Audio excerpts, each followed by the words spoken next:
त्यांनी संस्कृत आणि मराठी या विषयामध्ये MA केलेला आहे।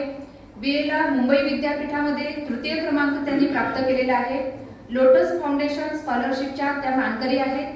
12 वर्ष 10वीच्या विद्यार्थ्यांना संस्कृत विषयाचं अध्यापन त्यांनी केलेलं आहे। 1987 पासून कर्णबधीर मुलांना त्यांनी अध्यापन केलेलं आहे। The central school of the day या शाळेच्या माजी मुख्याध्यापिका मॅडम आहेत। त्यानंतर NCERT दिल्लीचा राष्ट्रीय पुरस्कार त्यांना प्राप्त झालेला आहे। 8 मार्च 2009 साली कर्तृत्ववान महिला म्हणून महापौर पुरस्काराने सुद्धा मॅडम सन्मानित झालेले आहेत। आणि सगळ्यात महत्त्वाचं म्हणजे 5 सप्टेंबर 2013 रोजी नाखरे मॅडम यांना राष्ट्रपती पुरस्कार सुद्धा मिळालेला आहे। मॅडमसाठी जोरदार टाळ्या। त्याचबरोबर या ठिकाणी आचार्य अत्रे कट्टाचे आधारवड श्री हरिश्चंद्र राणे साहेब या ठिकाणी उपस्थित आहेत। त्याचबरोबर त्यांचे सर्व सहकारी सुद्धा या ठिकाणी उपस्थित आहेत। तर या सर्वांचं मी या ठिकाणी शब्दसुमनांनी स्वागत करते। खूप खूप आनंद झालाय। तुम्ही सगळेजण इतक्या लवकर उठून आलात, छान आंघोळ वगैरे करून छान आलाय आणि सगळे प्रसन्न आणि खूप आनंदात आहात। खूप खूप छान वाटतंय आणि इतक्या निसर्गरम्य वातावरणात तुमची शाळा आहे। तुमचे सगळे शिक्षक, मुख्याध्यापक आणि अध्यापक सगळे इथे आनंदाने आलेले आहेत। काही विद्यार्थी आलेले आहेत 10वीचे, त्याबद्दल सगळ्यांचं कौतुक, स्वागत, अभिनंदन। खूप खूप छान वाटतंय। आणि आज आम्ही इथे जे आलो आचार्य अत्रे कट्टा कांदिवली यांच्यातर्फे, त्याचं मुख्य कारण म्हणजे प्रसाद बागवे सर, त्यामुळे इथे येणं आम्हाला शक्य झालं। कारण जरी शाळा असली किंवा शाळेचे पदाधिकारी असले तरी सुद्धा कोणीतरी एक सेतू लागतो ना, चाकव लागतो पोहोचण्यासाठी। तर ते प्रसाद बागवे सरांनी हे काम केलं। एकदा त्यांच्यासाठी आपण जोरदार ताल देऊया। आणि शाळेच्या मुख्याध्यापिका कुंज मोनिकाताई कुंज मॅडम, त्यांचंही खूप आभार मानते आणि ह्या ताईंचेही आभार मानते, सगळ्यांचे आभार मानते आणि विषयाला सुरुवात करते। खूप खूप छान वाटतंय तुमच्याकडे बघून। आणि गदी माडगुळकरांनी असं म्हटलंय की, आणि मी तुम्हाला उपदेश वगैरे असं काही करायला आलेली नाहीये, तुम्हाला संवाद साधायला आलेले आहे। बिनभिंतीची उघडी शाळा, लाखो इथले खेळू, झाडे वेली पशु पाखरे यांची गोष्ट करू। अशा निसर्गाच्या वातावरणात तुम्ही, तुमची शाळा आहे, तुमची घरं आहे, किती भाग्यवान आहे। तुम्हाला कदाचित असं वाटत असेल आम्हाला मुंबईला जायचं असतं, हो की नाही? सगळ्यांना वाटतं की नाही? पण लक्षात ठेवा, मुंबईला फक्त सिमेंटचे काय आहे, सिमेंटचे जंगल आहे आणि तुमच्याकडे खरीखुरं जंगल आहे। त्यामुळे खरंच तुम्ही भाग्यवान आहात, तुम्हाला शुद्ध हवा, शुद्ध अन्न आणि सगळं काही छान मिळतं। आमच्याकडे मात्र सगळं प्रदूषणाने भरलेलं आणि सिमेंटचं जंगल एवढंच आहे। त्या मुंबईला यायचा अट्टहास करू नका असं मी म्हणेन। एखादी छानशी कविता म्हणते तुमच्यासाठी, चालेल? तुम्हाला म्हणायचंय? तुम्हाला म्हणायचंय का? तुम्हाला पण माझ्याबरोबर म्हणायचं। तुम्ही गणपती बाप्पा गणपती बाप्पा म्हणायचं। काय म्हणायचं? म्हणा गणपती बाप्पा गणपती बाप्पा। मोठ्याने, कोणी ऐकायला नाही आपल्या आजूबाजूला। गणपती बाप्पा गणपती बाप्पा गणपती बाप्पा गणपती बाप्पा। जास्वंद दुर्वा घेशील का? तुम्ही फक्त काय म्हणायचं? गणपती बाप्पा गणपती बाप्पा। पाटावरती बसशील का गणपती बाप्पा गणपती बाप्पा। 21 मोदक खाशील का गणपती बाप्पा गणपती बाप्पा। अरे पोट वाढलंय किती पहा गणपती बाप्पा गणपती बाप्पा। थोडा व्यायाम करशील का गणपती बाप्पा गणपती बाप्पा। आणि सुंदे खाली हसशील का गणपती बाप्पा गणपती बाप्पा। आवडली? टाळ्या वाजवूया। आता एक छानशी कविता म्हणू, आवडेल का तुम्हाला? तुम्हाला सगळ्यांना वाटतं ना की मुंबईला यावं, पण मुंबईतल्या मुलांना काय वाटतं नेहमी? कुठे यावं? कोकणात यावं। एक छानशी कविता म्हणते, तुम्हाला म्हणायची आहे का? तुम्हाला म्हणायचं की नाही? बरं ठीक आहे। कोकणच्या गाडी तू नेतेस का मला, आजीच्या घरी जायचे मला। ताईनी दादा जाऊन आले, आजोबा आजींना भेटून आले, मला मात्र नेलं नाही सांगते तुला। कोकणच्या गाडीतून येतेस का मला. आता हा कोण म्हणत असेल ही कविता, कोण म्हणत असेल? हा, कोणतरी मुलगा म्हणतोय. कोणाला म्हणतोय? कोणाला सांगतोय? हा, आजी आजोबांना. बरोबर आहे, आजी आजोबांना. हो, कोकणच्या गाडीतून येतेस का मला. कोणाला बोलतोय? गाडीला म्हणतोय, आजोबा आजींना नाही म्हणत आहे. आणि तो सांगतोय आजोबा आजींना भेटून आले ताईनी दादा, मला मात्र नेलं नाही. परत एकदा म्हणते ऐका. कोकणच्या गाडीतून येतेस का मला, आजीच्या घरी जायचंय मला. ताईनी दादा जाऊन आले, आजोबा आजींना भेटून आले, मला मात्र नेलं नाही. सांगते तुला, तुला म्हणजे कोणाला? गाडीला, कोकणच्या गाडीला. मला मात्र नेलं नाही, सांगते तुला. कोकणच्या गाडीतून येतेस का मला, खिडकीची जागा बसायला हवी, डोंगरनी झाड पाहायला हवी, लाल लाल मातीत खेळायचंय मला, कोकणचा मेवा चाखायचंय मला. आंब्याच्या रसाची गोडी न्यारी, फणसाची सांदणं लागतात भरी, काजूच्या बिया फोडायच्यात मला, आणि आजी बरोबर पापड लाटायचेत मला. कोकणच्या म्हणणार तुम्ही, कोकणच्या गाडीतून येतेस का मला, आजीच्या घरी जायचंय मला, कोंबड्यांच्या मागे धावायचंय मला, वासराची शेपटी धरायचंय मला, मनीला दूध पाजायचंय मला, आणि वटवाघळाची गंमत पाहायचंय मला. कोकणच्या गाडीतून मला, आजीच्या घरी जायचंय मला. आता हे तुमच्यासाठी मुख्य. उंच घरांचा कंटाळा आलाय, कौलारू घरात राहायचंय मला, भूतांच्या गमती ऐकायच्यात मला, आणि आजीच्या कुशीत निजायचंय मला. कोकणच्या गाडीतून येतेस का मला, परत म्हणायचं.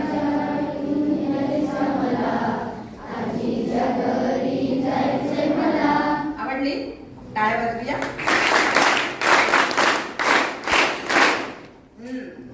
त्या टाळ्या कोणासाठी होत्या? माझ्यासाठी. म्हणजे काय? म्हणजे काय? म्हणजे काय? या टाळ्या माझ्यासाठी होत्या. म्हणजे काय? पटकन मी म्हटली कविता म्हणून. तुला कळलं नाही? सांग ना, सांग ना, चुकलं तरी चालेल. कोण सांगणार? या टाळ्या माझ्यासाठी होत्या म्हणजे काय?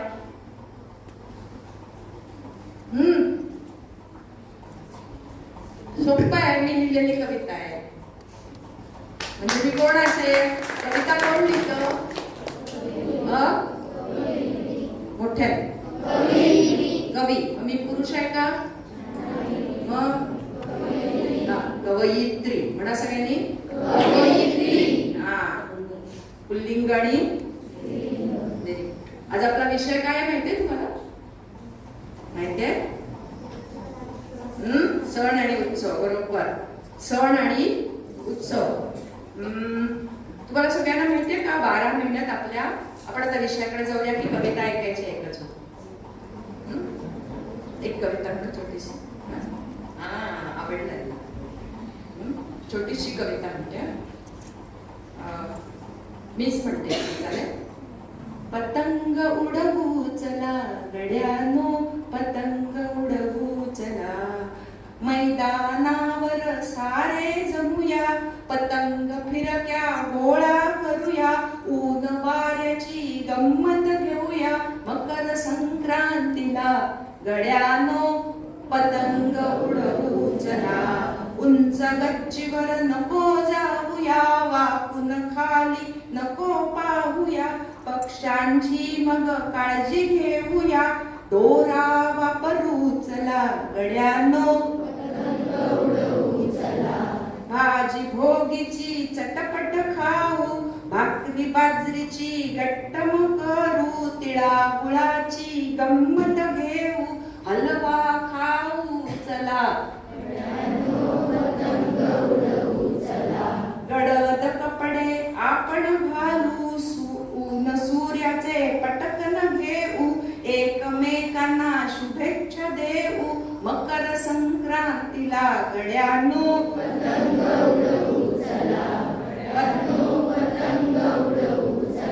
वा, खूप छान, टाळ्या वाजवूया. आज आपला विषय आहे सण आणि उत्सव. 12 महिन्यामध्ये खूप खूप सण येतात का आपल्याकडे? बरोबर. 12 महिने म्हटल्यानंतर काय लक्षात आलं तुमच्या? माझ्याशी बोलायचंय ना, मी एकटी बोलणार आणि तुम्ही आपले ऐकायचं नाही, तुम्ही पण बोलायचं. 12 महिन्यामध्ये खूप सण येतात. आता 12 महिने म्हटल्यानंतर तुमच्या सगळ्यांच्या काय मनात आलं सांगा बघू? कुठून कुठपर्यंत? बरोबर. कोण म्हणाल जानेवारी? कोणतरी म्हणाला ना, पटकन म्हणा. बरोबर आहे. जानेवारी ते बरोबर, जानेवारी ते डिसेंबर. पण आपल्याकडे जे सण असतात ते जानेवारी ते डिसेंबर असे असतात का? नाही. मग कशाप्रमाणे असतात? बरोबर, टाळ्या वाजवूया आपण सगळे. मराठी कशानुसार? कॅलेंडर नाही, काय म्हणतात त्याला? पंचांग. मराठी पंचांगानुसार, हिंदू पंचांगानुसार महिन्यात प्रत्येक महिन्यात सण येतात. मग मराठी पंचांगामध्ये प्रत्येक दिवसाला काहीतरी एक शब्द आहे. कोणाला माहिती आहे? सगळ्यांना माहिती आहे. तुम्हाला कोणता शब्द आहे? आज द्वादशी आहे, म्हणजे काय? त्याला काय म्हणतात? बरोबर. कोण म्हणाला? तिथी. व्हेरी गुड, टाळ्या वाजवा त्याच्यासाठी. तिथी. तिथी. तुम्हाला तिथी माहिती आहे? सगळ्यांना माहिती आहे? पहिली कोणती तिथी? प्रतिपदा. वा, खूप छान. त्या म्हणूया सगळ्यांनी तिथी येतात सगळ्यांना. म्हणा, चलो. प्रतिपदा, तृतीया,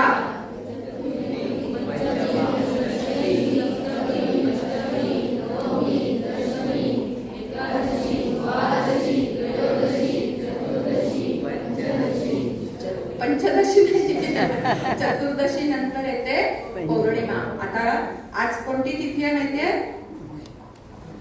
आज काल एकादशी होती, म्हणजे एकादशीच्या पुढे द्वादशी. आज द्वादशी आहे, मग त्रयोदशी येईल, मग चतुर्दशी येईल, आणि मग आकाशात चंद्र कसा दिसतो? आता मोठा झालाय ना. मग पौर्णिमेच्या ह्या पौर्णिमेला काय म्हणतात? कोणता महिना आहे आता महिना कोणता आहे? मार्च. पण मराठी महिना?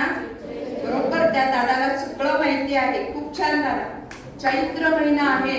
चैत्र हा मराठी महिन्याचा, मराठी पंचांगाचा कितवा महिना? पहिला महिना. शेवटचा महिना कोणता? फाल्गुन. बरोबर. फाल्गुन महिन्यात कोणता सण झाला? होळी. होळी नंतर मग आता आपला पाडवा झाला. आता या पौर्णिमेला कोणता आपण उत्सव साजरा करतो? बरोबर, त्याला सगळं माहितीये. किती छान. नाव काय तुझं? दक्षेश. अरे वा, खूप छान. हनुमान जयंती आता, हनुमानाचा उत्सव आहे. बरोबर.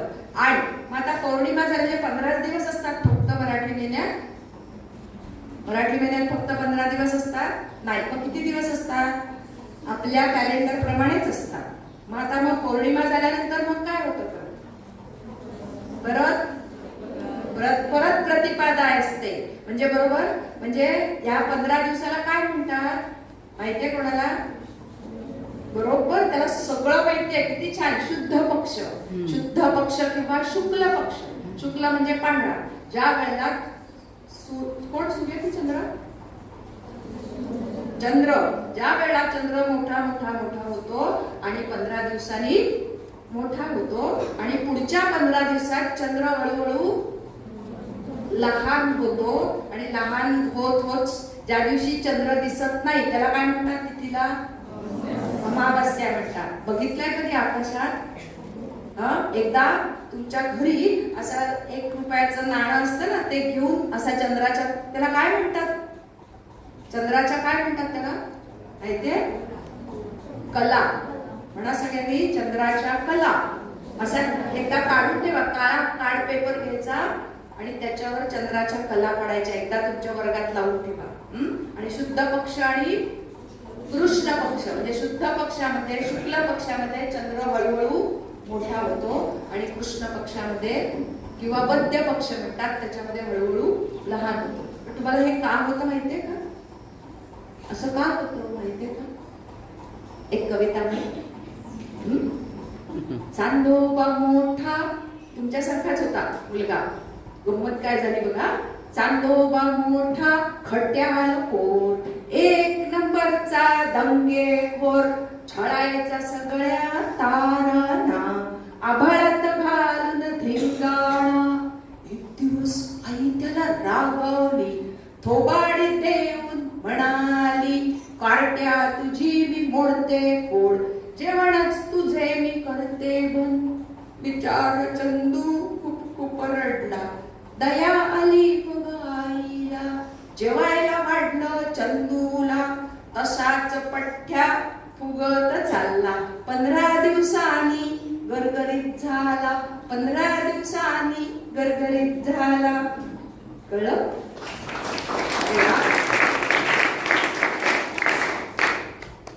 तुमच्यासाठी तुम्हाला शाबासकी देते, तुम्ही स्वतःहून टाळ्या वाजू द्या म्हणून. हाँ, निगाहों से निगाहें मिलती हैं, दिल से दिल मिलते हैं, मगर मेरे जान चाहने वाले बड़े मुश्किल से मिलते हैं, बड़े मुश्किल से मिलते हैं. आता इंग्रजी कॅलेंडर नुसार किती ऋतू असतात? सगळ्यांनी बोलायचे हा, चुकलं तरी चालेल. किती ऋतू असतात? 3. कोणते? बरोबर. पण मराठीमध्ये जे ऋतुचक्र असतं त्याला असे 3 ऋतू म्हणत नाही. त्याला काय म्हणतात? ऋतू. पण कोणते माहिती आहेत? कोणाला माहिती आहेत? पहिला थोडीशी मदत मी करते. चैत्र वैशाख वसंत ऋतू. म्हणा सगळ्यांनी. चैत्र वैशाख वसंत ऋतू. पुढचं कोणाला माहिती आहे? माहिती आहे दादा? बरोबर, व्हेरी गुड. पण आधी वर्षात उडी मारली. ठीक आहे, मग मी सांगते. सगळ्यांनी म्हणायचं चैत्र वैशाख वसंत ऋतू. चैत्र वैशाख वसंत ऋतू. ज्येष्ठ आषाढ ग्रीष्म ऋतू. ज्येष्ठ आषाढ ग्रीष्म ऋतू. श्रावण भाद्रपद. बरोबर, श्रावण भाद्रपद वर्षा ऋतू. श्रावण भाद्रपद वर्षा ऋतू. अश्विन कार्तिक शरद ऋतू. अश्विन कार्तिक शरद ऋतू. मार्गशीर्ष पौष हेमंत ऋतू. मार्गशीर्ष पौष हेमंत ऋतू. आणि माघ फाल्गुन शिशिर ऋतू. व्हेरी गुड, सगळ्यांना माहिती आहे. माघ फाल्गुन शिशिर ऋतू. माघ फाल्गुन शिशिर ऋतू. बरोबर. आता सगळ्यांना कळलं सगळं. आता सण. आपण जेव्हा सण म्हणतो त्या सणासाठी आपल्याकडे काहीतरी केलं जातं, वेगळ्या गोष्टी करतो आपण. सणांना सांस्कृतिक, आध्यात्मिक आणि धार्मिक अशी वेगळी कारणं असतात आणि त्या कारणांनी आपण जे काहीतरी साजरं करतो त्याला सण असं म्हणतात. मग आता सण साजरे का करायचे? आत्ता झालं ना गुढीपाडवा, आपण का साजरा केला माहितीये तुम्हाला? माहितीये? ठीक आहे, मी सांगते. त्याच्यामुळे माहितीये खरं तुम्हाला, फक्त मी उजळले. शरीराचं, मनाचं आरोग्य चांगलं राहतं.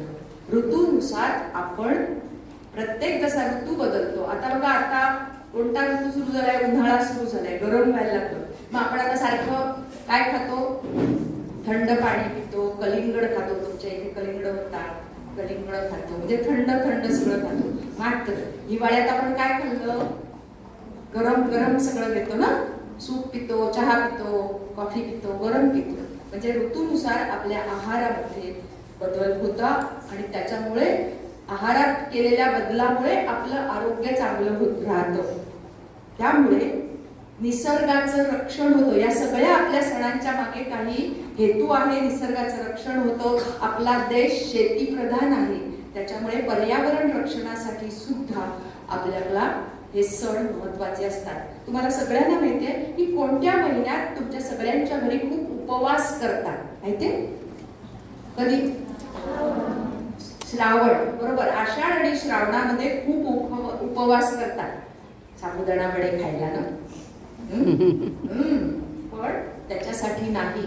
त्याच्या मागचं शास्त्रीय कारण, वैज्ञानिक कारण काय आहे की लावणी पेरणी झालेली, पेरणी आणि लावणी झालेली असते आषाढापर्यंत, बरोबर ना? भात लावलेलं असतं. मग शेतातली कामं कमी होतात, म्हणजे हालचाल कमी होते, व्यायाम कमी होतो.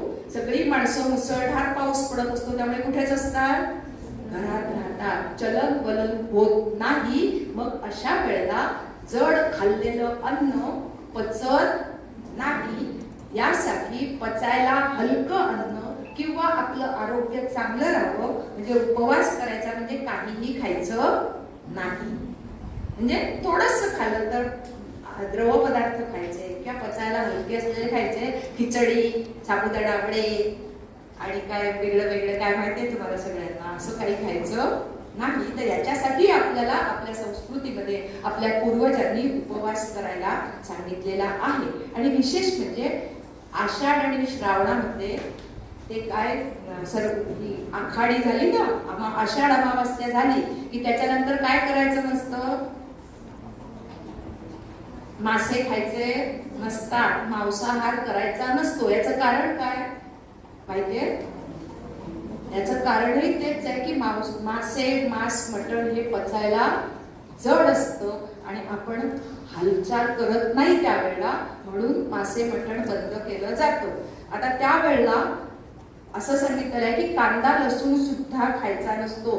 कारण याचं कारण म्हणजे कांद्या खाल्ल्यामुळे पोटामध्ये गॅस होतो आणि त्रास होतो. म्हणून आपल्या याच्यामध्ये चातुर्मास पाळायला सांगितला असतो, म्हणजे 4 महिने कांदा लसूण खायचा नसतो असं आपल्या पूर्वजांनी सांगितलेलं आहे. परंतु ते संपलं आणि ते संपल्यानंतर मात्र काय करायला लागतं, नंतर दिवाळी येते. दिवाळीत आपण काय खातो, काय खातो?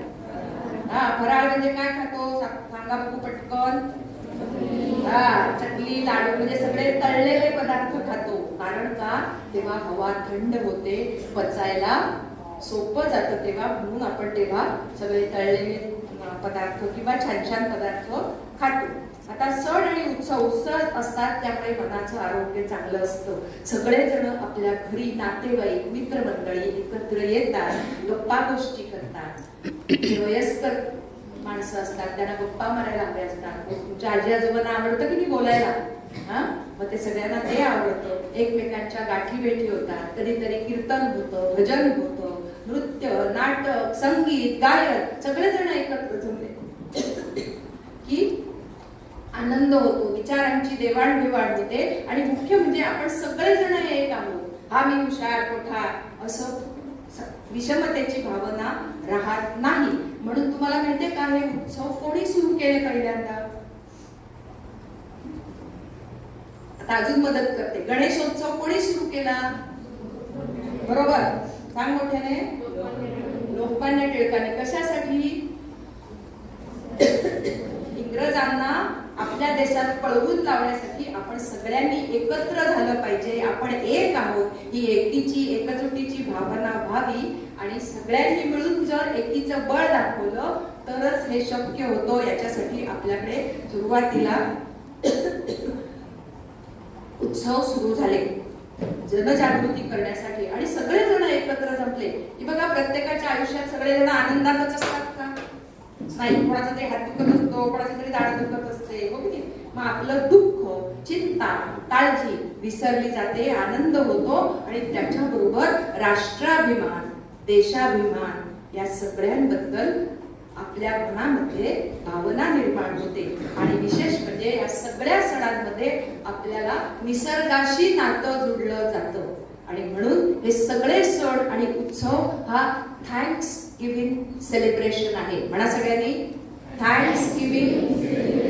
परत एकदा, आता लिहून घेऊ शकता की नाही हे? येस, त्याच्यासाठी वही आहे. आणि म्हणून त्यावेळेला रक्तदान शिबिर, सैनिकांसाठी मदत, निसर्ग संवर्धन असं सगळं केलं जातं. झालं? आता पटकन घ्यायचे समोर बघा. आता पहिला सण आपण कोणता म्हटला? चैत्र महिन्यातला पहिला सण गुढीपाडवा. मराठी नववर्षाचा पहिला दिवस गुढीपाडवा. का साजरा करतात? कोणाला येतं? कोणाला येतं कारण? पटकन, इतका वेळ नाही लावायचा लिहायला. का करतात गुढीपाडवा माहितीये का कोणाला? माहितीये? नाही माहिती? अरे शाळेत साजरा झाला की नाही, घरी साजरा झाला की नाही? कोणाला येतं मुलींपैकी? का करतो आपण गुढीपाडवा साजरा? हरले? कबूल करा हरलो म्हणून. मग मी सांगते, हरले ना? ठीक आहे, मी सांगते. 14 वर्षाच्या वनवासानंतर रावणाचा निपात केला, रावणाला हरवलं आणि ते हरवून श्रीराम कुठे परत आले? कोणाला माहितीये? अयोध्येला परत आले. आणि अयोध्येला परतलेल्या श्रीरामांचा तो विजय दिवस म्हणून गुढीपाडवा साजरा केला जातो. आपल्याला माहितीये, तुम्हाला सगळ्यांना गुढीला काय लावलं जातं वगैरे. आणि त्याची आणखीनही कारण आहेत की श्रीरामांनी वालीच्या जुलमातून दक्षिणेतल्या प्रजेची सोडवणूक केली, तो हा दिवस आहे. आणि म्हणून आपल्याला माहिती असेल की त्या दिवशी गुढीला कसली पानं लावतात? कडुलिंबाची पानं लावतात. तुम्हाला माहितीये का की संस्कृत मध्ये कडुलिंबाच्या झाडाला परिभद्र असं म्हणतात. काय म्हणतात? हा वृक्ष भूत पिशाचांपासून आपल्याला दूर ठेवतो. लक्षात ठेवा, तुम्ही त्यांच्यातच राहता ना, भूतांच्या गावात राहता ना. आम्ही म्हणतो बघा, कोकणात भूत असतात, माहित नाही मला. आणि शिवाय हा वृक्ष औषधी आहे, हवा शुद्ध करणारा आहे, ऑक्सिजन जास्तीत जास्त बाहेर टाकणारा आहे. आणि म्हणून आपल्याकडे गुढी पाडव्याला कडुलिंबाच्या पानं एक तरी खाता की नाही? सगळ्यांनी खाल्लं की नाही? आणि कशासाठी खायचं? कारण आपण कधी कडू खात नाही. मग कडू खाल्लं की आपलं आरोग्य वर्षभर चांगलं राहतं असं म्हटलं जातं. भोगावर योगाचा विजय, वैभवावर विभूतीचा विजय आणि विकारांवर विचारांचा विजय याचं प्रतिनिधी म्हणून आपण गुढी उभारतो. मनातली जी आपल्या असते दडलेली लपलेली माकड वृत्ती, वानर वृत्ती, ती जाऊन आपण चांगलं व्हावं असा त्याच्या मागे हेतू असतो. आता पूर्वीच्या काळी, आता नाही पण पूर्वीच्या काळी या दिवशी तुम्हाला माहितीये की उन्हाळा वाढत जातो याच्यानंतर, म्हणून प्रपादान करतात. म्हणा शब्द प्रपादान करतात म्हणजे पाणपोई, म्हणजे पाण्याची टाकी किंवा पिंप असं घराच्या पुढे ठेवतात. म्हणजे रस्त्यावरून जे वाटसरू जातात त्यांना प्यायला उन्हाळा होतोय तेव्हा पाणी दिलं जावं, किंवा आपल्या घरी जे सेवक असतात त्या सगळ्यांना टाकी हंडा असं द्यायची त्यावेळेला प्रथा होती. आणि आपल्याला माहितीच आहे की घरासमोर चैत्रांगण काढलं जातं. काढला तुमच्या घरी कोणाच्या काढतात का चैत्रांगण? काढतात? नाही, कोणाच्याही नाही. बरं ठीक आहे, एकदा गुगलवर शोधता की नाही? गुगलवर शोधता, कोण कोण गुगल वापरता? हात वर करा. सगळ्यांनी हात वर करा, उगाच असं नको. हा, सगळे गुगल बघतात. मग हा गुगलवर ह्या गोष्टी बघा, लिहून घ्या शब्द चैत्रांगण आणि शोधा म्हणजे काय. ठीक आहे, आता आपण श्रीरामांची यावेळेला पूजा करतो. माहितीच आहे सगळ्यांना तुम्हाला. श्रीराम, राम आपल्या आयुष्यामध्ये किती असतो श्रीराम. अगदी तुम्हाला सांगते की छोटी आम्ही जेव्हा लहान होतो की नाही, मी आता करत नाही पण नवीन शर्ट घातला, नवीन फ्रॉक घातला की असा हात करून काय म्हणतात माहितीये? राम राम.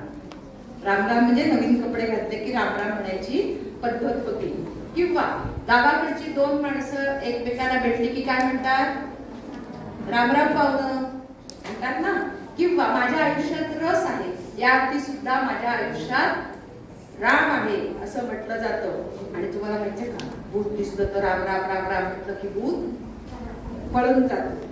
आणि आयुष्याला सद्गती मिळाली म्हणजेच देहावसान झालं की सुद्धा काय म्हणतात? राम राम म्हटलं जातं. माहितीये तुम्हाला सगळ्यांना. म्हणजे इतकं आपलं सगळ्यांचं मराठी मन राममय व्हायला आसुसलेलं असतं. तुम्हाला माहितीये की रामाचा जन्म किती वाजता झाला? 12 वाजता रात्री ना, दुपारी 12 वाजता. म्हणजे AM की PM? AM पण नाही आणि PM पण नाही. वेळ ज्याच्या हातात आहे असा तो श्रीराम. म्हणून तो AM पण नाही आणि PM पण नाही. आणि रामाचा जन्म झाला ती तिथी कोणती? नवमी बरोबर. तो दादा खूप छान सांगतोय. चैत्र शुद्ध म्हणा सगळ्यांनी. नवमी. नवमी म्हणजे 9 हा सगळ्यात मोठा अंक आहे. माहितीये तुम्हाला? माहितीये ना? 9 हा सगळ्यात मोठा अंक आहे. म्हणजे वेळ ज्याच्या हातात आहे आणि ज्याचा जन्म मोठ्या अंकावर झालेला आहे, म्हणून आपल्या सगळ्यांच्या मनामध्ये श्रीराम भरलेला आहे. रामाने श्रीरामान म्हणते का? एक मुद्दाम तुम्हाला सांगते, त्या मोठ्यांसाठी म्हणते, तुम्ही ऐकायला हरकत नाही. श्रीरामांची इतके वर्ष झाले तरी आपण पूजा का करतो? कारण इतक्या वर्षानंतर सुद्धा श्रीरामांनी आपल्याला काय शिकवलं? एक राजा म्हणून ज्या वेळेला श्रीरामांनी शपथ घेतली त्यावेळेला एक श्लोक म्हटला होता, स्नेहम दयाम च सौख्यम च यदिवा जानकीमपि आराधनाय लोकाना मुंचतो नास्ति मे व्यथा. अर्थ कळला? नाही, सांगते. स्नेहम दयाम च सौख्यम च म्हणजे माझ्यातला स्नेह, दया, सौख्य एवढंच काय? आराधनाय लोकाना. राजा हा प्रजेचा कोण असतो? संरक्षण करता असतो. म्हणून जर लोकांच्या कल्याणासाठी मला जानकीचा त्याग, माझ्या पत्नीचा त्याग करायला लागला तरी मी करीन. आराधनाय लोकांना मुंचतो नास्ति मे व्यथा. मला कधीच वाईट वाटणार नाही. आणि त्याप्रमाणे श्रीरामांनी आपल्याला माहितीये कोणाचा त्याग केला होता? कोणाचा? सीतेचा. बरोबर. कोणी बोला ना जरा. ठीक आहे. आता त्याच्यानंतर म्हणजे रामनवमी, गुढीपाडवा, त्याच्यानंतर पुढचा सण कोणता आता येणार? मी सांगितला तो हनुमान जयंती. हनुमानाचं आणखी नाव कोणतं? पवनसुत. असा रस्व की दीर्घ? पवनसुत. सु मधला सु पहिला की दुसरा? पहिला. Very good. दुसरा सुख केला की काय होतं? सुसु.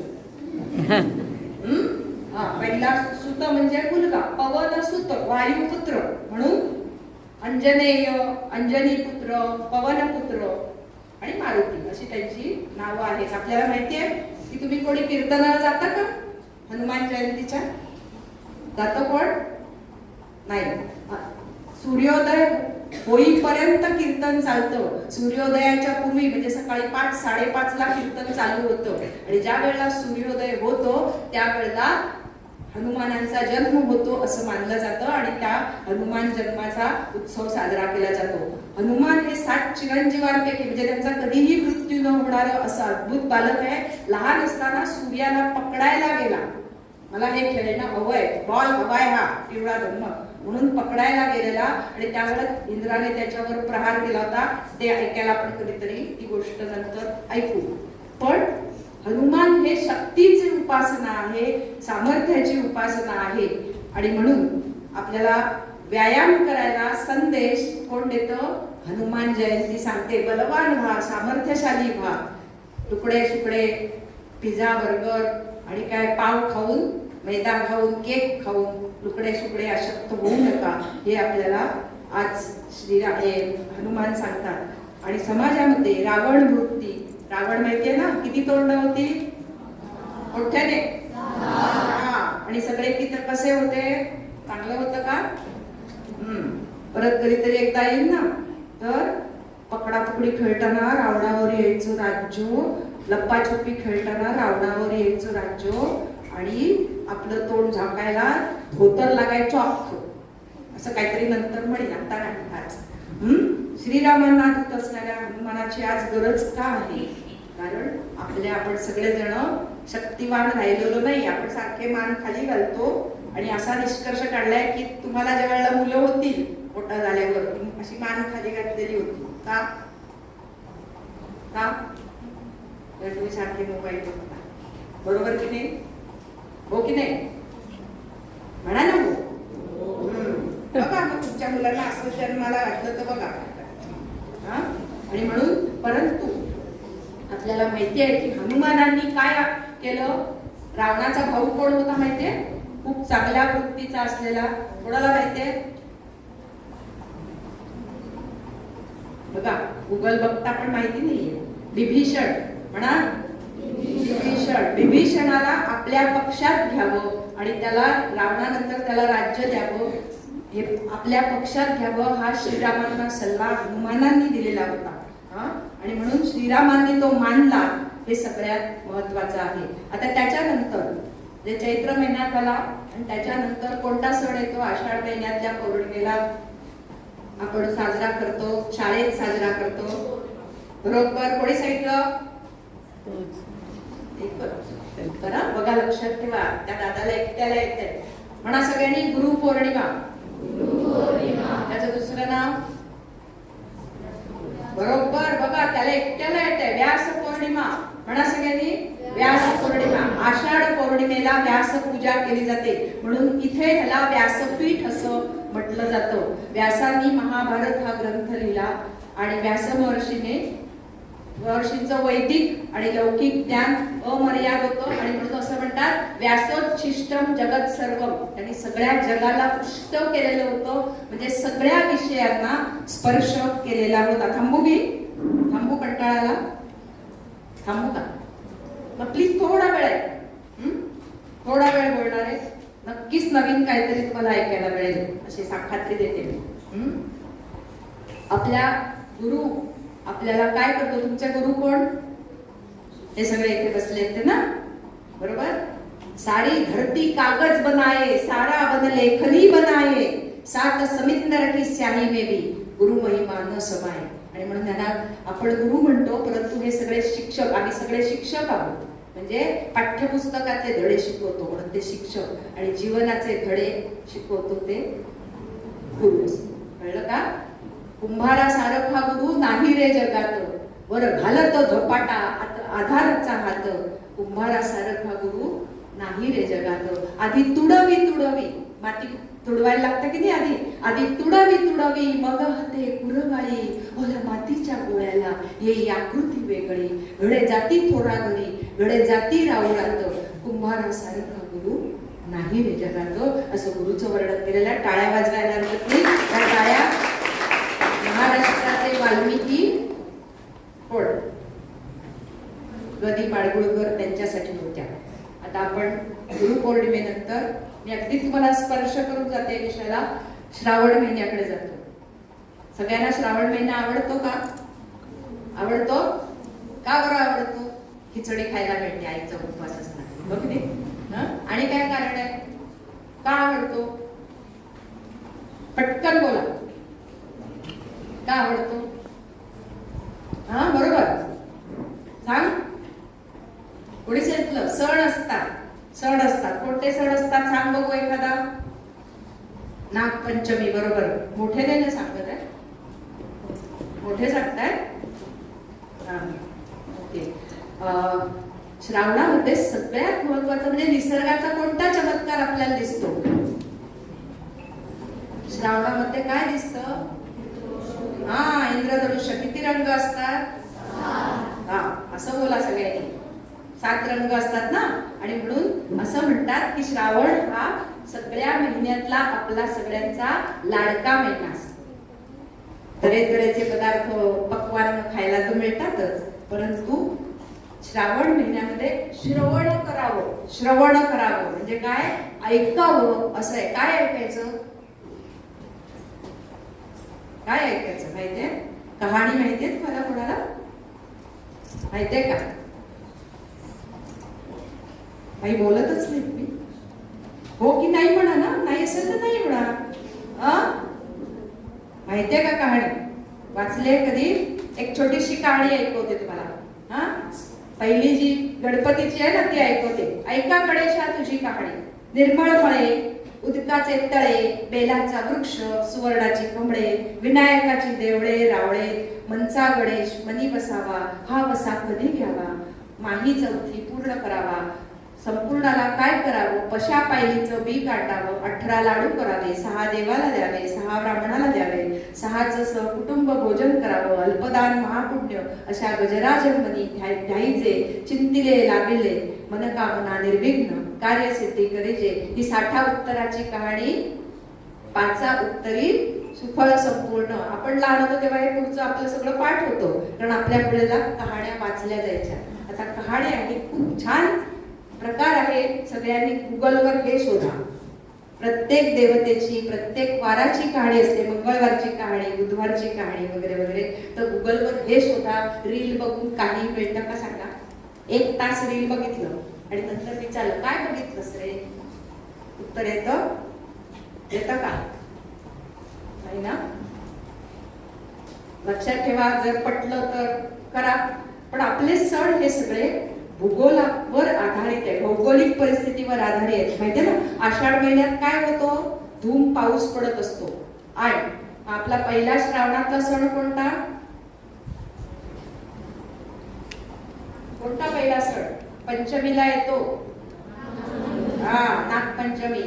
मदत केल्यानंतर उत्तर आलं. पंचमी म्हटल्यावर नागपंचमी आठवलं. का माहितीये का? आषाढ महिन्यामध्ये खूप पाऊस पडतो. मग काय होतं? बिळं भरतात. कोणाची? नागांची, सरपटणारे जे प्राणी असतात त्यांची बिळं भरतात, त्यांना पाण्यात राहता येत नाही आणि म्हणून ते वर येतात. आणि नाग, साप बघितले की आपल्याला काय वाटतं? भीती वाटते. मग आपण काय करतो? त्याला काठीने मारायचा प्रयत्न करतो. आणि तसं मारू नये म्हणून आपल्या पूर्वजांनी नागाची पूजा करायला, त्याचं महत्व कळण्यासाठी नागपंचमीचा पहिला सण येतो. आणि माहितीये का, नाग हा शेतकऱ्याचा मित्र आहे का? नाग काय खातो? उंदीर खातो आणि बेडूक खातो.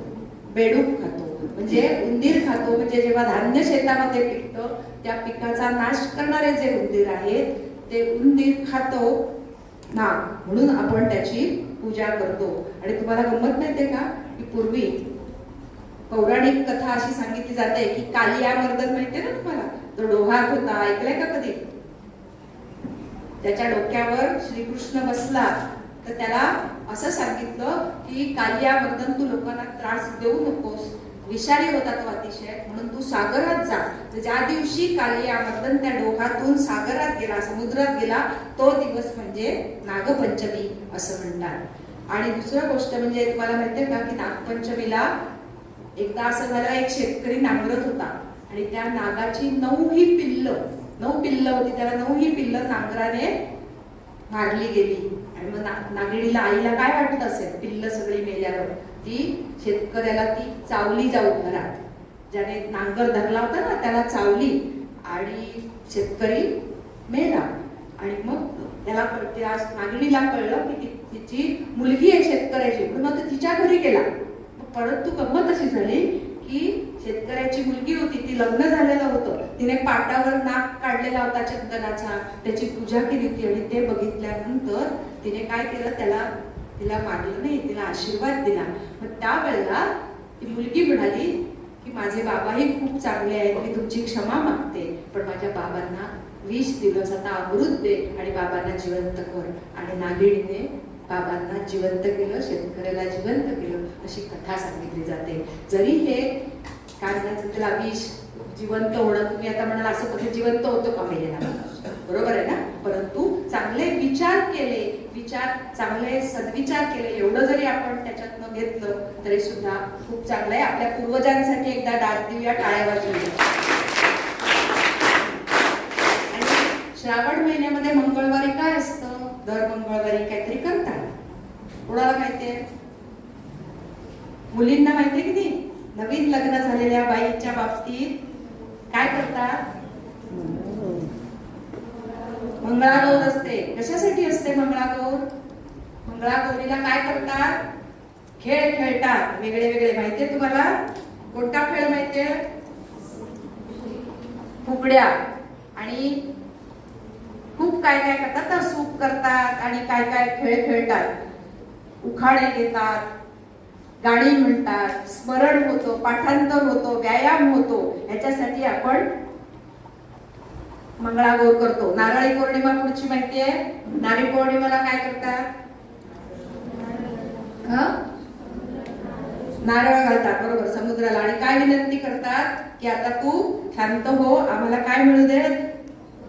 मासे मिळू देत खायला. आम्ही 4 महिने मासे खाल्लेले नाहीये, आता आम्हाला परत मासे खायचे आहे.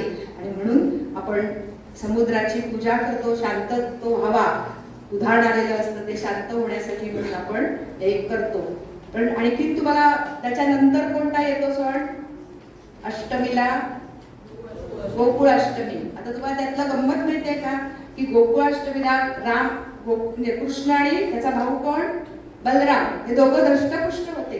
परंतु जो कंस राजा होता त्याने असं सांगितलं होतं की तुमच्या सगळ्यांनी घरातलं जे दूध असेल ते सगळं माझ्या मथुरेला आणून द्यायचं. त्यामुळे त्याचे जे सवंगडी होते सगळे लुकडे सुकडे वगैरे होते. आणि म्हणून तसं होऊ नये, सगळं दूध कंसाला मिळू नये म्हणून श्रीकृष्णाने, म्हणून मग ते मुलं दूध पितात, दूध प्यायची चोरून बिरून मिळेल तसं, म्हणून आया काय करायच्या, असं वरती टांगून ठेवायच्या. म्हणून मग श्रीकृष्णाने काय केलं, हंडी केली आणि ते दूध मुलांना सगळ्यांना वाटून दिलं.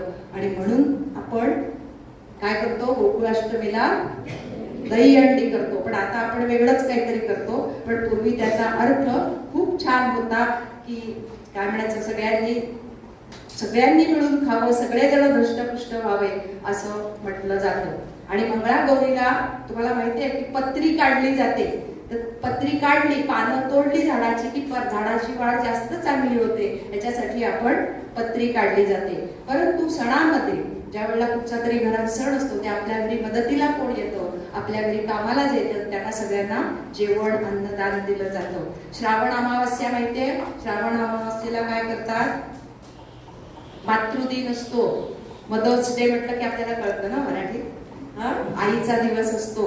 त्या दिवशी काय करायचं, आईला म्हणायचं, आई तुला काय मोबाईल मधलं कळत नाही, लॅपटॉप मधलं कळत नाही, हो की नाही, म्हणता की नाही, हसायला किती पटकन आलं. सगळेजण, मला माहितीये सगळेजण म्हणतात, पण लक्षात ठेवा आईला जे काही येते ते तुम्हाला येतं.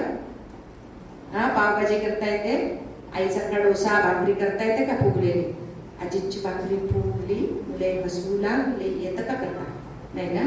तर अजिबात आईला म्हणायचं नाहीये की तुला काही येत नाही, आईला सगळं येतं. आई फक्त बिचारी म्हणत नाही तुम्हाला तुला काही येतं का, कधी भाकरी करून दाखव बघू. करता का तुम्ही भाकरी वगैरे, कोण करता, हात वर करा, मुली मुलगे, अरे वा, काही पाठी मुली आहेत, टाळ्या वाजवा त्यांच्यासाठी. आणि इकडच्या बाजूला मुलग्यांमध्ये कोण करतं काय भाकरी वगैरे, अरे वा, एकच हात वर आहे, जोरदार टाळ्या वाजवा त्याच्यासाठी. बाकीच्या माहित नाही ना, सगळ्यांनी करायची, करणार सगळेजण. आणि मग शोधायचं आपली भाकरी आपली पोळी कुठच्या राज्यासारखी झाली, कुठच्या देशासारखी झाली, कुठच्या जिल्ह्यासारखी झाली, मॅच करून बघायचं.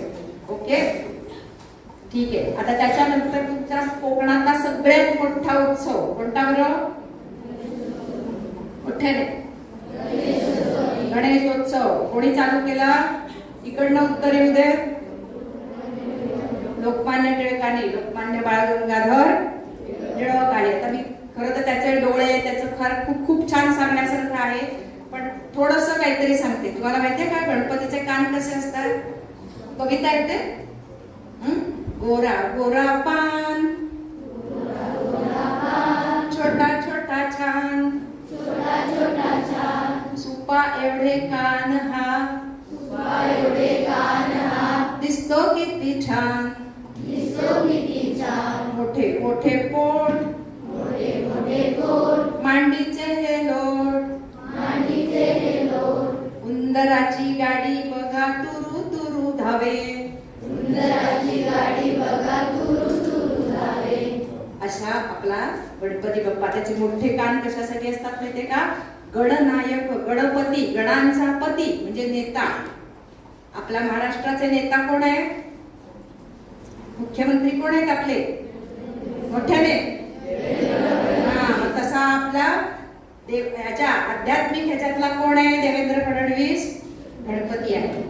त्याचे कान मोठे असतात. कशासाठी माहितीये का, की सगळेजण लोक त्याला काय काय काय काय सांगत असतात, पण तो सगळं जण बाहेर टाकते, चुकीचं आहे, वाईट आहे ते सगळं टाकून देतो आणि जे चांगलं आहे तेवढंच आपल्यात घेतो, असं असणार. म्हणून त्याला गणपतीचे कान मोठे असतात. आणि तुम्हाला माहितीये का की गणपतीची सोंड कोणासारखी असते, हत्तीसारखी असते. आता हत्तीच्या ही सोंड नसते, त्याचा उपयोग काय माहितीये का, की हत्तीला सुगावा देते, म्हणजे पुढे काय संकट आहे, पुढे काय आहे याचं सगळं सोंडेमुळे करतो. आणि तुम्हाला माहितीये का की जमिनीमध्ये पाणी कुठे आहे याचा अंदाज पण हत्तीला येतो. हत्तीला कळतं भविष्य की इथे पाणी आहे, तो आपल्या पायाने जमीन उकरायला लागतो. म्हणून हत्तीला कृषी देवता असं म्हणतात. काय म्हणतात? कृषी म्हणजे काय? शेतीची देवता असं म्हटलं जातं. आणि सोंडेचं आणखीन एक वैशिष्ट्य सांगते की सोंडेने हत्ती बारीकशी सुई पण उचलू शकतो आणि सोंडेने मोठी मोठी काय उचलतो? लाकडं सुद्धा उचलतो. आणि म्हणून सूक्ष्म आणि मोठा याचा तोल सांभाळणारा म्हणून त्याची सोंड हत्तीसारखी असते. एकदा गणपती बाप्पा म्हणूया का? गणपती बाप्पा मंगलमूर्ती पुढच्या वर्षी गणपती गेले चैन पडेना. आणि तुम्हाला गणपतीच्या दुसऱ्या दिवशी काय असतं माहितीये का? चतुर्थीला गणपती, भाद्रपद शुद्ध चतुर्थी गणपती गणेशोत्सव असतो. गणपती येतो आणि चतुर्थीच्या पुढची तिथी कोणती? पंचमी. त्या दिवशी काय असतं? ऋषी पंचमी. माहितीये का? ऋषी पंचमीला आघाडा नावाची तुमच्या शेतामध्ये आजूबाजूला वनस्पती येते, त्याने दात नसतात. कारण आघाड्यामुळे हिरड्या, ज्याच्यामध्ये आपले दात बसवलेले असतात, त्या हिरड्या दुखायच्या थांबतात, मजबूत होतात आणि आपले दात मरेपर्यंत चांगले राहतात. त्याच्यासाठी आघाड्या त्याच्यासाठी वापरतात. आणि दुर्वा गणपतीला घालतात, म्हणजे संकट दूर व्हा असा त्याच्यामध्ये अर्थ असतो. आणि खूप काही आहे, परंतु आपण पुढच्या ह्याच्यात जाऊया. आणि गणपतीला कशाचा नैवेद्य दाखवतात? मोदक म्हणजे काय? आनंद. मोद म्हणजे आनंद. नुसता हातात मोदक, चित्रात मोदक बघितला की वाटतं की नाही खावासा? वाटतो की नाही? म्हणून मोदक म्हणजे आनंद. पुढचा सण आहे विजयादशमी म्हणजेच दसरा. दसऱ्याला काय करतात? कसली पानं असतात? आपट्याची पानं. तुम्हाला याचं कारण, शास्त्रीय कारण माहितीये का? नितीन सरांना आमच्या माहिती असेल. याचं कारण म्हणजे ज्या वेळेला पानगळ होते, झाडाची पानं पडतात, आपट्याच्या झाडाची पानं मात्र पडत नाही. मग त्याला नवीन पानं कशी फुटणार? म्हणून आपल्याकडे आपट्याची पानं सोनं म्हणून आपण एकमेकांना देतो. आणि काय म्हणतो तेव्हा? काय म्हणतात का तेव्हा? दसरा सण मोठा नाही, आनंदा तोटा. ओके, ठीक आहे. त्याला अजून एक पुढचे संदर्भ वगैरे आहेत, पण असं असलं तरी सुद्धा आपण कसली पूजा करतो दसऱ्याला? शाळेत येतो ते कसली पूजा? सरस्वतीची, पुस्तकांची पूजा आणि वाहनांची पूजा, हत्यारांची पूजा, हे सगळं करतो. वीरतेची पूजा, विद्येची पूजा आणि शौर्याची पूजा, ग्रंथपूजा, शस्त्रपूजा, वाद्यपूजा आणि वाहनांची पूजा करतो. त्याच्यानंतर एक पौर्णिमेला काय होतं? अश्विन पौर्णिमेला काय असतं? आकाशामध्ये पूर्ण चंद्र असतो, दुधामध्ये चंद्राचं प्रतिबिंब बघतात. कोणता सण? गोजागरती. म्हणजे लक्ष्मी त्या दिवशी फिरत असते. कोण झोपलंय त्याला लक्ष्मी मिळणार नाही, पैसे मिळणार नाही. म्हणून जागं राहायचं असतं, जागरण करायचं असतं, वेळ खायची असते. ओके. त्याच्यानंतरचा सण कोणता? सगळ्यात मोठा आवडणारा सण सगळ्यांचा आपला दिवाळी. काय करतात दिवाळीला? घर आधी तुम्ही करता ना? किती छान करतात, खूप छान. दिवाळीला घर स्वच्छ करतात. आता दिवाळीचा पहिला दिवस कोणता? द्वादशीला. म्हणजे आज द्वादशी आहे ना. कोणता? वसुबारस. तो फक्त एकटा उत्तर देतोय. वसुबारस म्हणा सगळ्यांनी. कोणाची पूजा केली जाते? सांग तू पहिली सांग बघू. कोणाची पूजा करतात वसुबारसला? आता निदान व्हॉट्सअपवर फोटो येतात आपल्याला सारखे. गाय आणि वासराची पूजा म्हणजे प्राण्यांच्या प्रती, आपल्याला मदत करणाऱ्या बैलांच्या प्रती कृतज्ञता व्यक्त करायला आपण लिहिलं ना पहिला, कृतज्ञता व्यक्त करणारा सण. नंतर पुढचा त्रयोदशी कोणती? धनत्रयोदशी. या दिवशी तुम्हाला माहितीये का? तुम्हाला कोणाला कदाचित माहिती नसेल, या दिवशी कोणाची पूजा करतात माहितीये? धनवंती. हा बरोबर. आयुर्वेदाचा जो धन्वंतरी आहे, धन्वंती नाही, धन्वंतरी, आयुर्वेदाचा मुख्य, त्याची पूजा करतात. परंतु या दिवशी आणखीन यमाची पूजा करतात. यम म्हणजे कोण? रेड्यावर बसून येतो ना, म्हणजे कोण? कुठची देवता? राम नाम सत्य है. मृत्यूची देवता, म्हणून त्याची पूजा धनत्रयोदशीला यमाची पूजा केली जाते. चतुर्दशी पुढची कोणती? नरक चतुर्दशी. या दिवशी काय करतात? अभ्यंग स्नान. एकटाच उत्तर देतोय फक्त. अभ्यंग स्नान केलं जातं. सकाळी कशाने आंघोळ करतो? मोती साबण, हो ना? मोती साबणाने आंघोळ करतो. उठणं तेल लावतो. म्हणजे काय उठणं तेल लावतात माहितीये का? हवा कोरडी होते. दिवाळीच्या सुमाराला वारा सुटतो, हवा कोरडी होते, त्वचा कोरडी होते आणि म्हणून तेल लावतात, उठणं लावतात आणि त्वचा मऊ होण्यासाठी. आणि या दिवशी सामूहिक आतिथ्याचा सण असतो. म्हणजे आपले सगळे नातेवाईक एकत्र येतात. सगळेजण नवीन कपडे घालून देवळात जातात. मुली बघतात, मुलगे बघतात एकमेकांना कसे छान दिसतात. आणि मग काय करतात? घरी येऊन सगळा बनवलेला फराळ खातात. बटाटे वडे करून खातात वगैरे वगैरे. त्याच्यानंतर संध्याकाळी कोणता सण असतो? लक्ष्मी पूजन. कोणाची पूजा करतात? लक्ष्मीची पूजा करतात. आणि त्याबरोबर केरसुणीची पूजा करतात, झाडूची पूजा करतात. म्हणजे आपल्या संस्कृतीमध्ये फक्त एकच देव नाहीये, अनेक देवतांची पूजा केली जाते. या दिवशी तुम्ही ह्याला दिवाळीला काय बनवता? अंगणामध्ये रांगोळी काढतात. आणि अरे विजयदुर्ग इथे आहे, तुमच्या इथे काय बनवतात? किल्ले बनवतात की नाही? बनवतात ना, मग बोला. किल्ले बनवतात. कशासाठी? आता काय आपण किल्ल्यावर लढाई करायला जाणार आहोत? पण निदान तुम्हाला माहितीये का, आपल्या सैन्यामध्ये कॅप्टन कौस्तुभ राणे नावाचा जो होऊन गेला, त्याचे मामा पाठी बसले. त्याचे मामा नितीन जाधव म्हणून जे आहेत आमच्या ग्रुप मधले, ते कॅप्टन कौस्तुभ राणे त्याचे मामा आहेत. त्यांच्या सख्या बहिणीचा मुलगा जो शहीद झाला, देशासाठी हुतात्मा झाला, माहितीये का? तो नाहीये. आणि आता त्याची पत्नी कनिका राणे ह्या आपण सैन्यामध्ये गेल्या लेफ्टनंट झालेल्या आहेत. एकदा आपण त्यांच्या ह्या स्थानिका त्यांच्यासाठी कनिका ताईंसाठी आणि काय म्हणायचं की या दिवाळीच्या निमित्ताने आपल्या घरी सगळेजण येतात. त्यांना सगळ्यांना, आपले जे गरीब आहेत ज्यांच्या घरी दिवा पेटत नाही, त्यांच्या घरी आपण काहीतरी आपल्यातलं थोडंसं द्यावं, हा देण्याचा संस्कार करणारा हा सण आहे. आणि त्या निमित्तानं कंदील बनवणारे कारागीर, पणत्या बनवणारे कारागीर या सगळ्यांची पूजा केली जाते. आणि आज ड्रग्स आणि काय काय सगळ्या गोष्टी ज्या चालतात किंवा मोबाईलचं हाही व्यसनच आहे, या सगळ्यातनं दूर जाऊन शूरवीर व्हावं किंवा व्यायाम करून शरीर कमवावं याच्यासाठी हे सगळे सण साजरे केले जातात. त्यानंतर आपल्याकडे येणारा सण म्हणजे मकर संक्रांत. आता आपण कविता म्हटली ना, मकर संक्रांतीची काय देतात त्या दिवशी?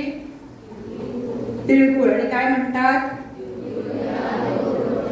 आणि मकर संक्रांतीच्या आदल्या दिवसाला काय म्हणतात? मगाशी कवितेत म्हटलं भोगी. भोगीला काय करतात? बाजरीची भाकरी करतात तीळ लावून. आता कशासाठी? बघा, मगाशी म्हटलं की आपले सगळे विचार, सगळं सण साजरे करणं हे विज्ञानावर आधारित आहे. त्यावेळेला हवा कशी असते? जानेवारी महिन्यात थंड असते हवा, शरीराला उष्णता हवी असते. बाजरी हा उष्ण धान्य आहे आणि तिळापासून तेल मिळतं आणि उष्णता मिळते. म्हणून आपल्याला, आणि सगळ्या भाज्या बनवल्या जातात बाजारात, सगळ्या प्रकारच्या भाज्या येतात. म्हणून आपल्याकडे भाकरी आणि भोगीची भाजी केली जाते. शेवटचा आपला सण कोणता? आता झाला फाल्गुन. केव्हा येते? फाल्गुन पौर्णिमा. फाल्गुन पौर्णिमेला होळी म्हणतात. काय बनवतात त्या दिवशी?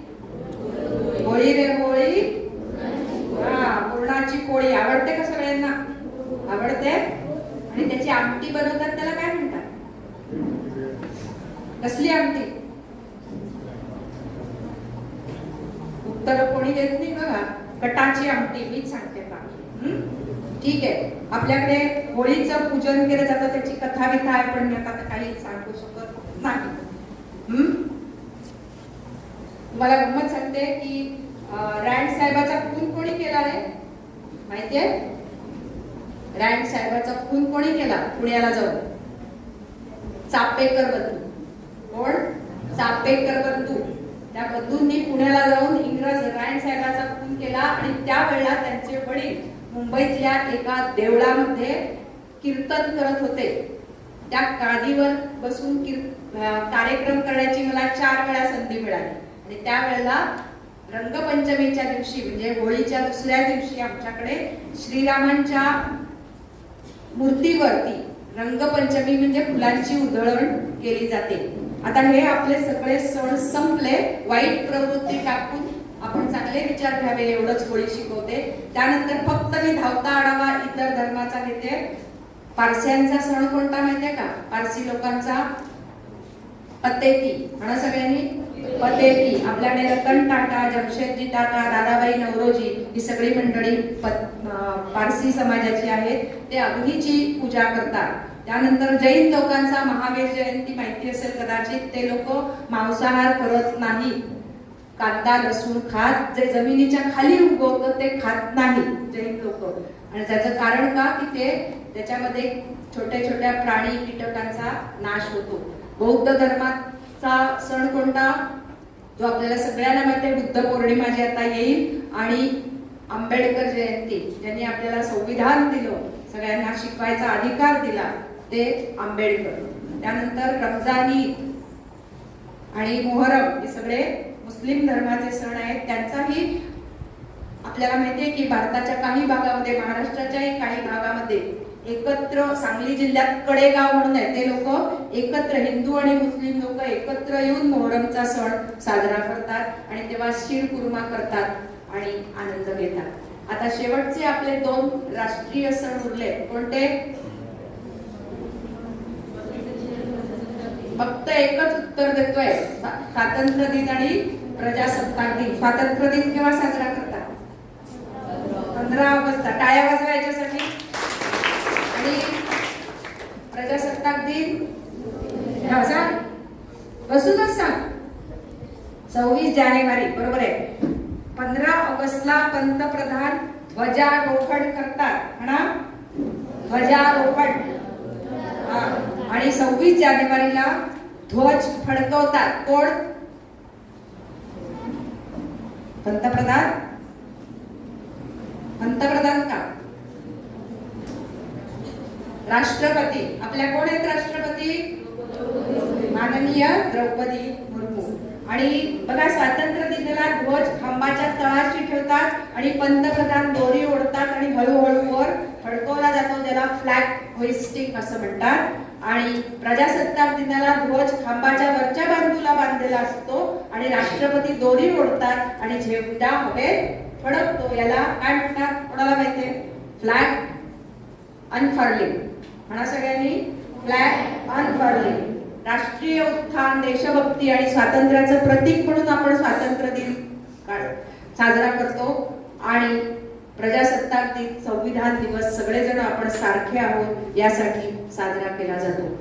माझ्या छोट्या दोस्तांनो, मगाशी मी म्हटलं नाही, पण माझ्या सगळ्या भाग्यवान छोट्या मित्रांनो, तुम्हाला वाटत असेल की ही भाग्यवान कशाला म्हणते? आम्ही इतक्या खेडेगावात राहतो, आमच्याकडे काही गाड्या नाही, घोडे नाही, 4G नाही, 5G नाही, आणि ही म्हणते बाई भाग्यवान. पण आहात की नाही? मी बोलते 5 मिनिटं फक्त, आणि तुम्ही सांगा की तुम्ही भाग्यवान आहात की नाही. मी ज्या मुलांना शिकवते त्या मुलांना दोन्ही कानांनी ऐकायला येत नाही, दोन्ही डोळ्यांनी दिसत नाही, दोन्ही हात नाहीये, दोन्ही पाय नाहीयेत, बुद्धी कमी आहे, अशा सगळ्या मुलांबरोबर मी काम करते. ज्या मुलांना ऐकायला कमी येतं त्यांना बाळा 5 मिनिट शेवटची, त्या मुलांना, कारण तुला माहिती नाहीये, खात्रीपूर्वक सांगते तुला माहिती नाहीये ही गोष्ट, त्या मुलांच्या हिअरिंग एडची, श्रवण यंत्राची किंमत फक्त 1.5 लाख रुपये असते. किती? 1.5 लाख. आणि एकदा घेतलं मरेपर्यंत पुरलं असं होत नाही. आयुष्यभर त्या मुलांना ऐकायला येत नाही. आणि दर 5 वर्षांनी नवीन मशीन घ्यायला लागतं आणि तुमच्या कशा सगळीकडे शाळा असतात तशा शाळा या मुलांच्या नसतात. विशेष शाळा ठराविक ठिकाणी असतात, त्या ठिकाणी मुलांना शिक्षण घ्यायला यायला लागतं. ऐकायला येत नसून एकदा घरी गेल्यानंतर टीव्हीचा व्हॉल्यूम पूर्ण बंद करा. म्हणजे काही हलणारं जग दिसेल ना तोंड असं केलेलं, ते आयुष्यभर माझी मुलं बघत असतात, कारण ऐकायला येत नाही. असं असलं तरी सुद्धा मुलं माझी, खोटं वाटेल मला, माझे विद्यार्थी MBA, MCA, BE, ऑडिओलॉजिस्ट, वकील असे मोठ्या मोठ्या पदावर काम करतायत.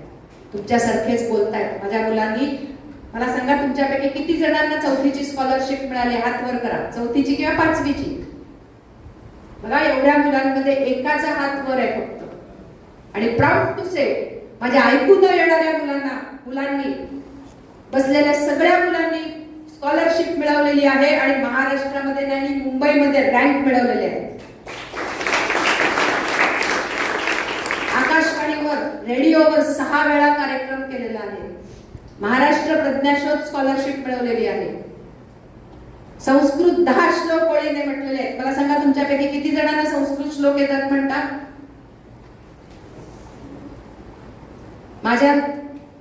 माझ्या बरोबर काम करणारा, दोन्ही डोळ्यांनी न दिसणारा मुलगा इलेक्ट्रिकचं सगळं काम करतो. सेन्सरचे दिवे बनवतो. दिव्याच्या तोरण बनवतात ना दिवाळीत लावायला, त्या माळा बनवतो. आणि तुमच्यासारख्या सगळ्या मोठ्या मुलांना शॉक न लागता काम कसं करायचं हे शिकवतो. सागर पाटील त्याचं नाव, त्याचं पुस्तक मी बाईंकडे देते. बघूया कोण तुमच्यापैकी वाचतं आणि मला माझा पत्ता, फोन नंबर सगळं पुस्तकावर आहे. कोण मला कळवतो ते बघूया. त्या पुस्तकामध्ये एका मुलाचं वर्णन आहे ज्याने सगळ्या सक्सेस स्टोरीज आहेत. त्या मुलांनी बुद्धी नसलेला मुलगा आहे. त्याच्या आई बाबांनी त्या मुलाला काय शिकवलं, काय शिकवलं नाही विचारा. अनेक गोष्टी शिकून असतो एका इंजिनिअरिंग कॉलेजमध्ये असिस्टंट लायब्रेरियन म्हणजे सहाय्यक ग्रंथपाल म्हणून काम करतो. जगातला पुरस्कार त्याला मिळालेला आहे. डाऊन सिंड्रोम ज्याला म्हणतात तो आजार आहे, मतिमंद आहे, तरी सुद्धा इतकं काही अचीव करतो. माझ्या शाळेतला, माझ्या वर्गातला एक मुलगा आहे, त्याला ऐकायला येत नाही, एका डोळ्याने दिसत नाही. आज तो PhD करतोय. औरंगाबाद म्हणजे छत्रपती संभाजीनगरला राहतो आणि मुलांना पोहायला शिकवतो, व्यायाम करायला शिकवतो आणि खूप काही करतो. मला सांगा, देवाने तुम्हाला सगळे अवयव कामात असलेले दिले आहेत. डोळ्याने दिसतं. माझी दोन्ही हात नसलेली, जन्मतः हाताच्या इथे एवढी बोटं आहेत फक्त.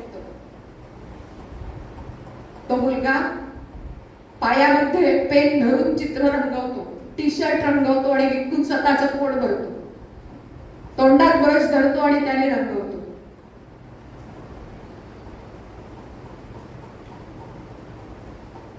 तुम्हाला सगळं आहे ना देवाने दिलेलं, मग खूप मोठे व्हा. आणि मला नक्की खात्री आहे की तुमच्यापैकी नक्की कोणीतरी विराट कोहली होईल, लता मंगेशकर होईल, अमिताभ बच्चन होईल आणि काय म्हणायचं, यशस्वी होईल. आणि मग त्या ताई मला फोन करून सांगतील की आमच्या शाळेतल्या मुलाने हे यश संपादन केलेलं आहे. कराल नक्की? प्रॉमिस? आणि पुस्तक कोण वाचणार आहे ते मला तुम्ही सांगणार आहात. एक शेवटची कविता म्हणूया आणि थांबूया. मला माहिती कंटाळा आलाय, पण छोटीशी कविता म्हणते. कोंबडीच्या अंड्यामधून बाहेर आलं पिल्लू, कोंबडीच्या अंड्यामधून बाहेर आलं पिल्लू, अगदी होतं छोटं आणि उंची नाही टिल्लू. कोंबडी म्हणाली, पिल्लू बाय सांग तुला हवे काय, हवे काय, किडे हवे तर किडे, दाणे हवे तर दाणे, आणून दे तुला हवे असेल ते खाणे. पिल्लू म्हणाले, आई दुसरं नको काही, छोट्याशा कप्पामध्ये चहा भरून दे आणि मला एका अंड्याचं ऑमलेट करून दे, ऑमलेट करून दे. कोणाला ऑमलेट हवं होतं? हा, कोणाच्या पिल्लाला? कोंबडीच्या. मग कोणाला हसायला नाही आलं? हा, कोंबडीच्या पिल्लाला. आणि छोटीशी आणखी म्हणते ना, आनंद होऊन आपण संपूया. लक्षात ठेवा, खूप मोठे व्हा आणि परीक्षेत फक्त परीक्षेत नाही, आयुष्याच्या परीक्षेत खूप छान मार्क मिळवा, यश मिळवा आणि यशस्वी का. छोटीशी कविता म्हणते. पावसाने विचारलं छत्रीला, पावसाने विचारलं छत्रीला, येशील का ग भिजायला. छत्री आली खुशीत, अहो छत्री आली खुशीत, निघाली भिजायला ऐटीत. तडतड तडतड थेंब पडले, छत्रीला चांगलेच कापरे भरले. अहो चिंब झाली भिजून भिजून आणि पावसात गेली पुरती मिटून. धावत धावत घरी आली आणि कोपऱ्यात जाऊन रडत बसली. अहो रेनकोटाने दिला गरम चहा, आता कशी हसते बघतच का, बघतच का. मनापासून धन्यवाद. आणि थोडंसं मोबाईलपेक्षा पुस्तकं वाचूया आणि त्यांनी होऊया. मोबाईल वाचून काहीही मिळत नाही. जर अर्थपूर्ण शोधलं नाही तर यशस्वी होण्यासाठी खूप वाचायला हवं, खूप कष्ट करायला हवे. मनापासून धन्यवाद.